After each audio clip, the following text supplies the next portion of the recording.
Eh bien, nous avons entendu ces dernières heures la joie des observateurs se réjouissant que la France ait vendu 100 Rafales à l'Ukraine, 100 Rafales d'assaut aviation.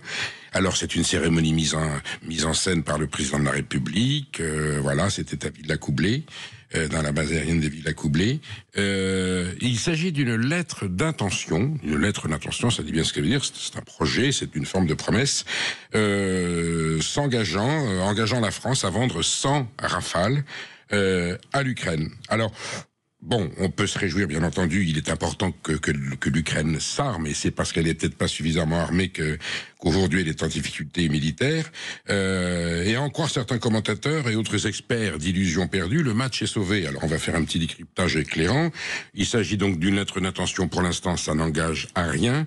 La lettre d'intention est signée par le président de la République. Ce n'est pas lui qui, en dernier ressort, décide d'une vente d'armes, mais le gouvernement, avec la signature du Premier ministre et du ministre des Armées, et compte tenu du délai de livraison de ces Rafales, si la commande est confirmée, le chiffre est le suivant, et la presse l'a repris. Il reste encore 239 avions Rafales à livrer aux commandes actuelles. Voilà, 239 avions Rafale.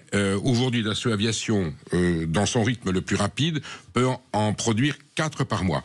Donc, si on fait un calcul, les 100 Rafales destinés à l'Ukraine le premier ne pourra pas être livré avant décembre 2029 ou janvier 2030.